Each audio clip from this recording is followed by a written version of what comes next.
Donc bonjour à tous, dans cette vidéo je vais vous montrer comment créer un nouveau programme sur Quartus 2 avec une carte Cyclone 3 et comme exemple un programme où j'allume une LED via un bouton poussoir.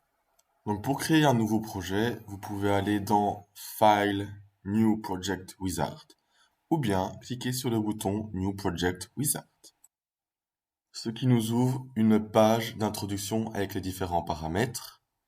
Et le premier paramètre est le chemin où nous allons mettre le projet.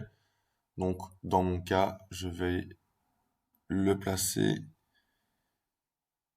ici dans Quartus 2. Et ensuite, je dois mettre un nom au projet. Par exemple, LED button. Et on peut voir en dessous que le LED button se met aussi dans le nom de l'entité. Donc, c'est-à-dire que dans le projet, nous devons mettre comme entité le nom LED button. On clique sur Next. Ici, nous pouvons ajouter des fichiers si nous en avons déjà au préalable. Dans notre cas, nous n'en avons pas. Et donc, on passe à l'étape suivante où nous devons choisir le type de carte que nous avons. Cette étape n'est pas obligatoire, mais dans notre cas, nous allons le faire. Donc, je choisis Cyclone 3 et je mets ensuite le nom de la carte qui se trouve sur la carte électronique. Donc, dans notre cas, nous avons la carte EP3C 16F484C6. Et donc ensuite, je peux sélectionner la carte et cliquer sur Next. Ici, nous avons différents outils que nous pouvons ajouter, comme par exemple des synthèses, des simulations, le temps, etc. Dans notre cas, nous pouvons juste mettre la simulation à Model Sim Altera et le reste sur None. Je clique sur Next et ici, nous avons un résumé de toutes les étapes. Je clique ensuite sur Finish et le projet est créé.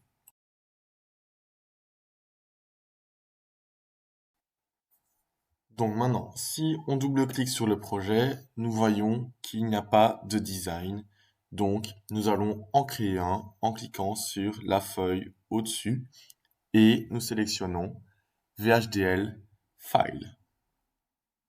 Nous cliquons ensuite sur OK. Et ici, nous allons pouvoir créer notre projet que nous allons envoyer dans la carte électronique.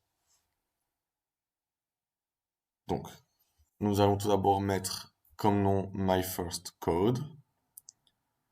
Ensuite, j'importe les librairies. Donc, la librairie IEEE. Je n'oublie pas le point virgule. Ensuite, je mets que j'utilise la librairie Standard Logic 1164. Et je vais utiliser toute la librairie. Donc, je mets .all et je n'oublie pas le point virgule. Je crée ensuite les entités. Donc, entity. Je n'oublie pas de remettre le nom que j'avais mis lors de la création du projet qui était LED button. Donc, entity LED button is. Je mets ensuite les ports. Donc, nous allons avoir deux ports. Le port pour la LED et le port pour le bouton. Donc, je commence par la LED qui est une sortie. Donc, je mets out. Je dis que c'est un standard logique et puis je mets le bouton qui est un in et c'est également un standard logique. Je n'oublie pas de fermer la parenthèse et de terminer avec un point virgule.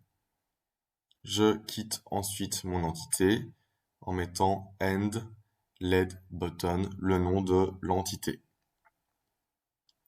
Ensuite, je crée mon architecture. Donc pour ce faire, j'écris architecture avec le nom de l'architecture, donc behavioral, off, et puis je mets le nom de mon entité, donc LED button, is, et je peux écrire mon architecture. Donc on commence par un begin, et nous allons mettre dans le begin l'état de notre LED, qui est un not de notre bouton et je n'oublie pas le point virgule. Et vous vous demandez peut-être pourquoi note. Donc pour savoir pourquoi note, nous allons rechercher le manuel de la carte Cyclone 3. Donc pour ce faire, nous allons sur le site terracyc.com. Nous cliquons ensuite sur les cartes Cyclone 3, ici en dessous. Ici, nous sélectionnons à nouveau Cyclone 3 et nous allons dans Ressources et nous prenons le User Manual que nous téléchargeons. Je vais le mettre ici et je vais le rechercher dans mes fichiers.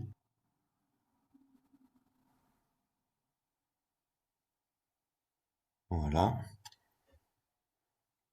Donc ça, c'est le manuel d'utilisation. Et si je vais ici dans le chapitre 4 Using the Board, je vais aller dans la section LED et Switch. Et on peut voir dans le premier paragraphe que les switches y fournissent un état haut lorsqu'il n'est pas enclenché. Donc c'est pour ça qu'on met le note.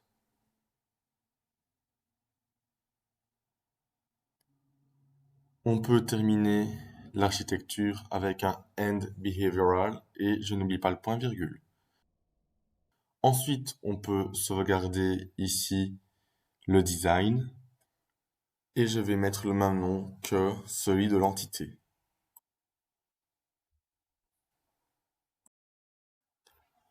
Comme dernière étape, nous devons compiler le projet. Donc nous cliquons sur Start Compilation et nous allons voir s'il y a des erreurs. Et en dessous, on peut voir que nous avons des erreurs et qu'il manque un point virgule. Donc on retourne dans le code. Ah oui, et donc j'avais oublié un point virgule à la ligne 11 après le End LED button. Donc je recompile. On peut voir sur la gauche l'état d'avancement.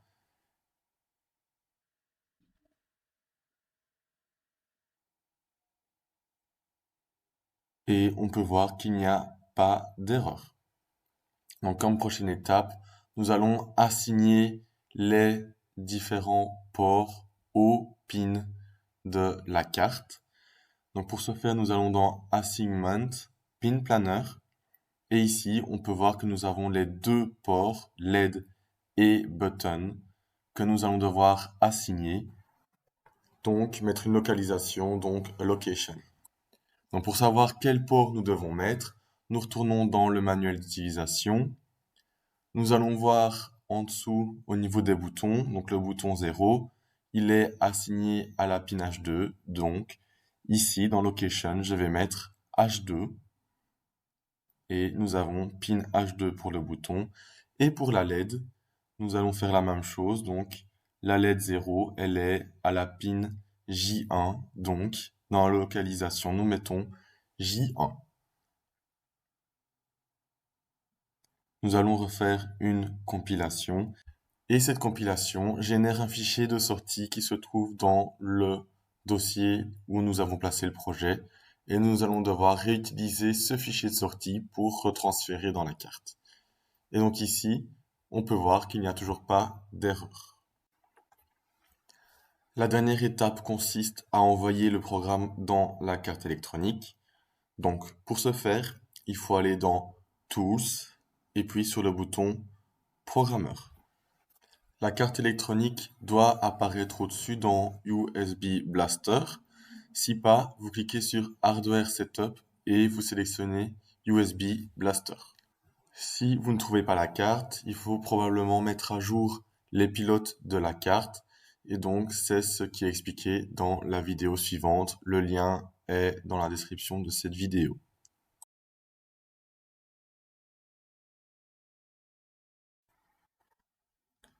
Nous cliquons ensuite sur Add File pour aller rechercher le fichier qui a été généré lors de la compilation. On va dans Output Files et nous prenons le fichier d'extension SOF. On clique ensuite sur le bouton Start. et nous pouvons voir en haut à droite le 100% successful, ce qui signifie que le programme a bien été envoyé dans la carte et nous pouvons faire un test. Donc ici, si nous cliquons sur le bouton, la LED s'allume bien.